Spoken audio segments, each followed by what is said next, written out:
Yo te quiero presentar ahora un informe, damos vuelta a la página, pero tiene relación con lo que veníamos hablando de soberanía.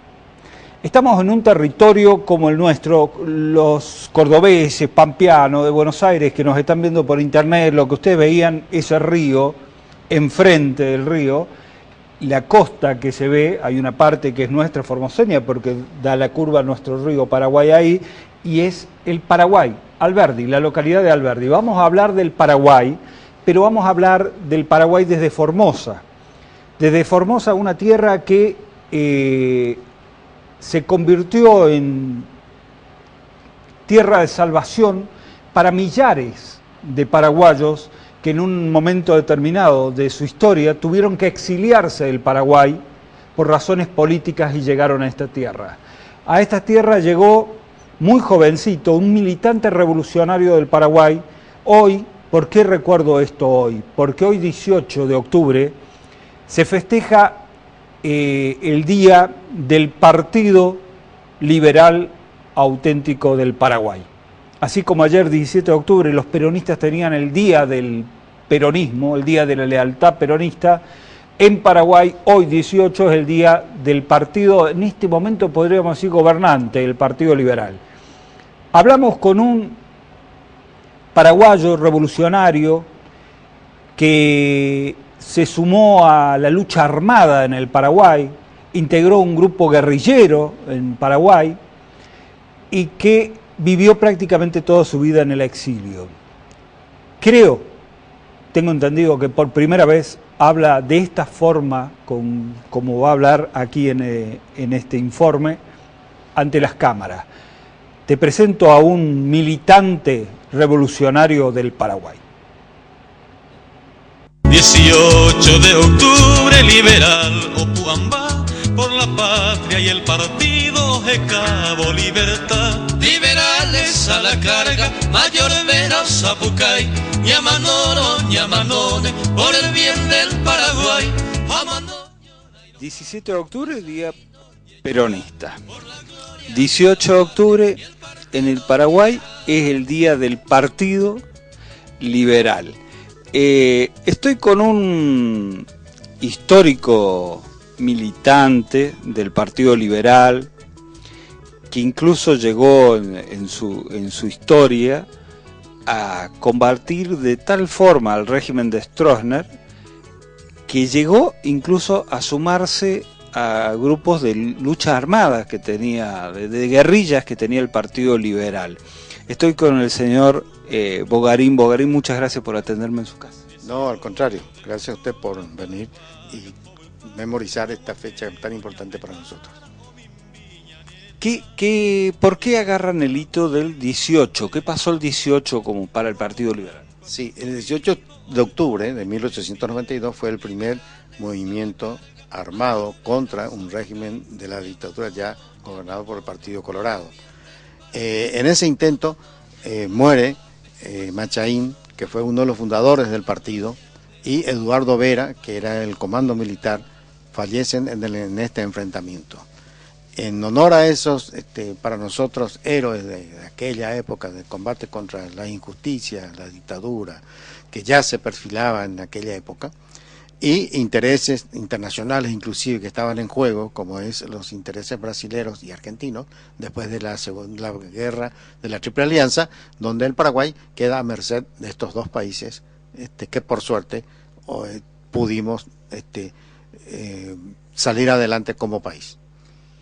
Salir adelante que no fue tan fácil, ¿no? Porque después de la destrucción que representó la guerra de la Triple Alianza, después vino la otra guerra con Bolivia y Paraguay, que venía a ser tal vez el único país desarrollado de Latinoamérica en ese momento, fue devastado totalmente y muerto prácticamente toda su población masculina. Exactamente.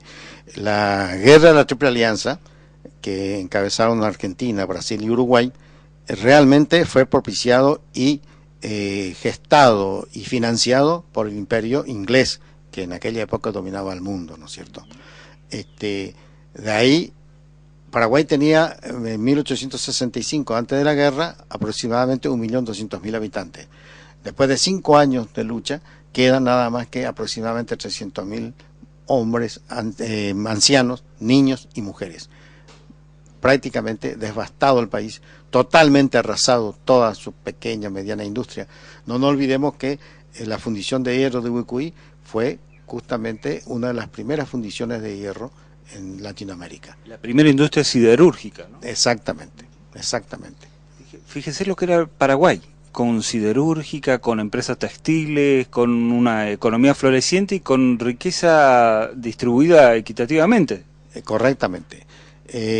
Paraguay en ese sentido era un ejemplo de desarrollo, incipiente por supuesto, pero un desarrollo y que no acató las órdenes del imperio, porque Paraguay producía en aquella época, la revolución industrial empieza con la hilandería, o sea, el algodón era el material más preciado que había, en donde a través de las colonias inglesas plantaban los algodones, así que esclavos inclusive en Estados Unidos, en India y distintos lugares del imperio, se llevaba el algodón para la metrópoli, para hacer los famosos hilados y tejidos y telas de la revolución industrial, que se empieza con esta materia. Paraguay tenía una fibra de algodón buenísima y era uno de los problemas porque Paraguay no, si valía un peso, tenía que pagar un peso y no 10 centavos como pagaban los ingleses. Es decir, esa, para sintetizar, es más o menos la raíz del problema que se tuvo con Inglaterra y desobedecer ciertas órdenes que no teníamos que salirnos, como actualmente también se sigue manejando. El mundo siempre se manejó de esa forma. Eso le estaba por decir, ¿no? Porque esta es la eterna lucha de los pueblos, ¿no? De los pueblos que quieren ser libres, los pueblos que luchan contra los imperios que vienen a saquearnos de nuestras riquezas naturales y que no soportan que un Estado como en ese entonces el Paraguay se pare con total soberanía, con total independencia y con justicia social para su pueblo, porque si mal no recuerdo, alguna vez he leído de que la economía tenía ciertos rasgos de justicia social distributiva en esa época, ¿no? No había tanta desigualdad social como lo es incluso ahora.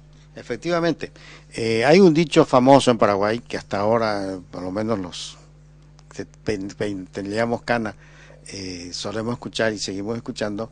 El Paraguay en aquella época había bastante igualdad, no había la miseria que había, y nosotros decíamos el Boriajuringuatá, o sea, el pobre pero que satisfecho, que tenía lo mínimo y necesario para que un ser humano se desarrolle en una sociedad, ¿no es cierto? Y eso es lo que no se perdonó, tal así que el primer telégrafo de Sudamérica, el primer ferrocarril, y todo hecho, ¿no es cierto?, con, como dijimos recién, la siderurgia que empieza en Ubicuy, donde se hacía la minería del hierro. Historias, ¿no?, de esta región, historia que se repite hasta el día de hoy porque los imperios, sacamos los españoles y vinieron los ingleses, sacamos los ingleses y vienen los norteamericanos, siempre con los intereses y siempre las oligarquías propias de cada país colaborando con esos intereses. Efectivamente, los cipayos, que también lo decimos, ¿no es cierto? Lamentablemente siempre hubieron, y una de las causas más lamentable de que los propios nativos de una tierra de tanta lucha se da en todos los países de Latinoamérica, no solo en el Paraguay, en la Argentina, en todos lados existieron y existen cipayos que negocian con el imperio de turno, actualmente por supuesto es el norteamericano, de manera que contra todo eso es la lucha de tantos hombres que dieron su vida en aras de un porvenir mejor para su pueblo. Reivindicaciones sociales, reivindicaciones culturales, reivindicaciones de toda índole, que es interminable y que todavía sigue y que todavía estamos en deuda con muchos pueblos. Usted habla de cipayos en todos. La guerra de la Triple Alianza para mí fue armada por los propios cipayos de Argentina, Uruguay y Brasil, porque atrás comandaba Inglaterra, ¿no? Mitre y el mitrismo fueron ejércitos cipayos. Por supuesto. Como yo anteriormente le dije, Argentina, Brasil y Uruguay fueron el brazo armado de Inglaterra, financiado por Inglaterra. Tal es así que Paraguay, como perdedor de una guerra, tiene que pagar. ¿Con qué pagó? Con sus mejores tierras, los mejores yerbales, los mejores bosques, están en manos de los ingleses y después pasaron en manos de compañías argentinas y brasileras. Tal es así que, pero inmensos yerbales, inmensos bosques que fueron devastados. Paraguay ya no tiene bosque, no tiene más nada. En ese sentido, fueron deforestados por estas empresas buitre, ¿no es cierto?, que se llevaron todo lo poco que tenía el Paraguay como reserva para poder surgir. Y en eso estamos. Eso fue el precio que tuvo que pagar el Paraguay. Hasta el día de hoy. Hasta el día de hoy. Liberales a la carga, mayor menos Zapucay, Ñamanoro, Ñamanone, por el bien del...